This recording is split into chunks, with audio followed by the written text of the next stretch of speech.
UPSC కావాలని ఇచ్చేస్తుంది. వరుసగా 5-6 క్వశ్చన్లు మీరు ప్యానిక్ మోడ్లో ఉండేలాగే చేస్తాయి. That is for sure. Now say 1 to 10కి వెళ్ళిన తర్వాత మీరు చాలా ఇబ్బంది పడుతున్నారు అనుకుందాం.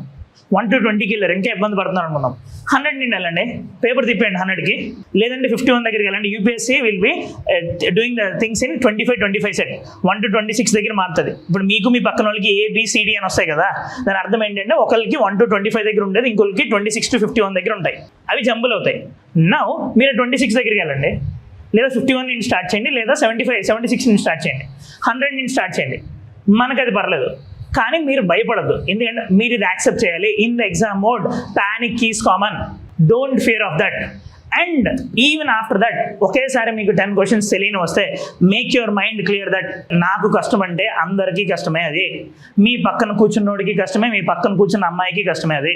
Now and one more thing, remember this, next రాబోయే క్వశ్చన్స్ అన్ని ఈజీగా ఉంటాయని మాత్రం మీరు యాక్సెప్ట్ చేయండి. అండ్ వన్ మోర్ థింగ్, ఒకవేళ మీరు నిజంగా అంత ప్యానిక్ ఫీల్ అయితే టేక్ డీప్ బ్రెత్స్. మీరు ఆపేయండి, పేపర్ ఆపేయండి, అక్కడ ఏం కాదు. ఒక్క నిమిషం అయిపోవడం వల్ల అక్కడ ఏం పోయేదేం లేదు. ఆపేసి 3 to 5 డీప్ బ్రెత్స్ తీసుకొని వాటర్ తాగండి. Everything will be set into the right place. Okay, ఇది అందరికీ జరిగేదే, మీకు మాత్రమే జరిగేది కాదు, అందరికీ జరిగేదే. Don't fear of that.